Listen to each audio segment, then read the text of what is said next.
লক্ষ্মী গুণের সরস্বতী কিনা জানি না, কিন্তু সংসারে যাই কাজ করি না কেন ভালোবাসা এবং দায়িত্ব সহকারে সব কাজ পূরণ করে থাকি।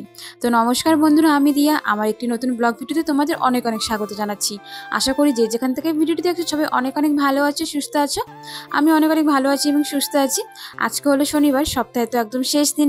ঘড়িতে এখন বাজে ওই 9টার মতন। 8টার দিকে তো সবাই কাজ চলে গিয়েছে। 1 ঘন্টা আরও কিছু কাজ ছিল, সেগুলো করে নিয়ে তারপর ভিডিওটা শুরু করলাম। তো ভাবলাম ঘরের কাজগুলো তো প্রত্যেক দিন দেখায়, আজকে না হয় ঘরের বাইরের কাজগুলো তোমাদের সাথে শেয়ার করে থাকি। তো সকালে দেখতেই পারলে যে পাতাগুলো ফেলছিলাম, আমার শ্বশুরমার সাথে শাকের ব্যবসা করেন, তার জন্য প্রত্যেক দিনের শাকের পাতাগুলো থাকে। তো উনি যাওয়ার পরে আমি ওগুলো সব পরিষ্কার করে উঠানটা একবার ঝাড়ু দিয়ে দিই। মানে ঘুম থেকে ওঠার পর তো একবার ঝাড়ু দিই, আর 9টা সাড়ে 9টা থেকে আরও একবার ঝাড়ু দিই, মানে দুবার হয়ে যায়। আর বিকেলে থেকে আরেকবার ঝাড়ু দিয়ে দিই। আর সকালে সবাই খাওয়া দাওয়া করে কাজ চলে গিয়েছিল, তখন অনেকগুলো বাসন জমা হয়ে গিয়েছে। সেই বাসনগুলো বাইরে নিয়ে এলাম। আর বাসন ধোয়ার জন্য তো আমাদের জল এখান থেকেই নিতে হবে, নিয়ে কিছুটা দূরে গিয়ে বাসনগুলো ধুতে হবে। কারণ কুয়ার সামনে দেখতে পাচ্ছ ঘর, আর ঘরের পেছনে রয়েছে ড্রেন। তো এদিক দিয়ে জল যাওয়ার কোনো ব্যবস্থা নেই। তো এখানে বসে বসেই আমাদের সব কাজ করতে হয়, যেমন জামা কাপড় ধোয়া বলো বা বাসন ধোয়া বলো, সব কাজই এখানেই করতে হয়। সংসারের কাজই হোক বা বাইরের কোনো কাজ, যদি সেটাতে নিজের মন না থাকে, অনিচ্ছায় করা হয়, সেই কাজটা কিন্তু কোনোদিনও ভালো হয় না। তাই যখনই যেই কাজটা করি না কেন, সেটা যাতে ভালো করে হয় তারই চেষ্টা করি, মন দিয়ে করার চেষ্টা করি।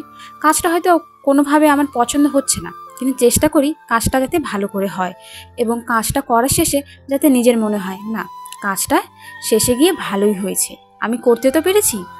আমি সবসময় এটাই চেষ্টা করি। তোমাদের কি বক্তব্য সেটা আমাকে কমেন্টের মাধ্যমে জানিও, এবং আমার এই কথায় কোনো ভুল ত্রুটি রয়েছে কিনা সেটাও জানিও, তাহলে আমার বুঝতে সুবিধা হবে। আর যদি আমার কথাটা ঠিক হয় তাহলে সেটাও জানিও। আর হ্যাঁ বন্ধুরা, যারা এখনো পর্যন্ত ভিডিওর সাথে জুড়ে রয়েছো, ভিডিওটা অবশ্যই একটি লাইক করে দিও। কারণ তোমরা যদি লাইক না করো তাহলে কি করে হবে বলো তো, তোমাদের জন্য তো ভিডিও বানানো। আর যদি আরও একটু বেশি ভালো লেগে থাকে তাহলে সাবস্ক্রাইব করে দিও। আর এখানে দেখো আমার মিনি না রৌদ্রে বসে রয়েছে। রৌদ্র নেই অবশ্য, কিন্তু তবু এখানে বসে বসে একটু ঘুমোচ্ছিল। ওই সারা রাত তো আর ঘুরে বেড়ানো, এই সকালে একটু ঘুম হয় ওদের।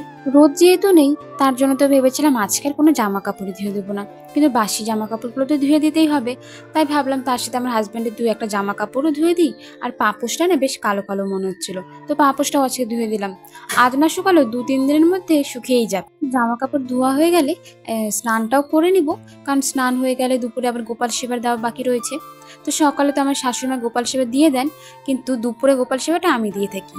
আবার সন্ধেবেলা থেকে একবার গোপাল সেবাটা দিয়ে সন্ধেবাতি দিই, তার কিছুক্ষণ পরে আবার গোপালকে ঘুম পাড়িয়ে দিই।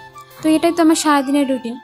আর দুপুরের দিকে যদি রুটিন বলো, তাহলে দুপুরের দিকে ওই তোমাদের দাদাভাই আসার পর খাওয়া দাওয়া করে একটু ঘুমাই। তারপর আবার বিকেলের দিকে যেই কাজগুলো থাকে সেগুলো তো আমাদের করতেই হবে, তো আমি আবার সেগুলো করে থাকি। তোমাদের সাথে গল্প করতে করতে কিন্তু আমার কতগুলো জামা কাপড় ধোয়া হয়ে গেছে। তো জামা কাপড়গুলো দিকে মেলে দিয়ে নিই। ততক্ষণে আমি তোমাদের একটা জিনিস দেখাচ্ছি, দিয়ে কাজ করছি। ওই যে চেয়ারটা দেখতে পাচ্ছ না, চেয়ারটা কিন্তু খালি নেই, ওই চেয়ারে একজন বসে রয়েছে, মিনি। ও ঘুমাচ্ছে, তো ওকে একটু কোলে নিলাম।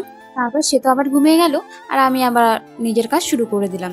তো কয়েকদিন ধরে ভাবছিলাম এই ড্রামগুলো না ধুয়ে দিব। এগুলোর মধ্যে আমার হাজব্যান্ড জল নিয়ে আসে প্রত্যেক দিন, মানে দুপুরবেলা যখন খেতে আসে তখন একটা করে ড্রাম নিয়ে যায়, ওই 5 লিটার করে জল হয়, সেটাতে জল নিয়ে আসে।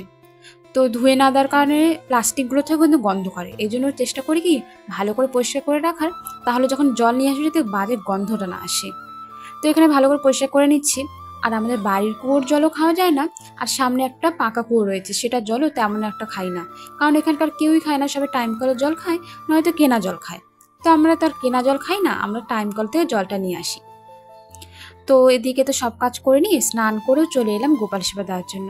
ঘরে তো আমি গোপাল সেবাটা দিয়ে নিয়েছি, আর এখন চলে এলাম বাইরে তুলসী তলায় জল দিয়ে নেব, আর একবার ধূপবাতিটা ধরিয়ে দেব। চলো তাহলে বন্ধুরা, ভিডিওটা আমি এখানে শেষ করি। তোমরা ভালো থেকো, সুস্থ থেকো, ভগবান তোমাদের অনেক অনেক ভালো রাখুক। সবাইকে টাটা।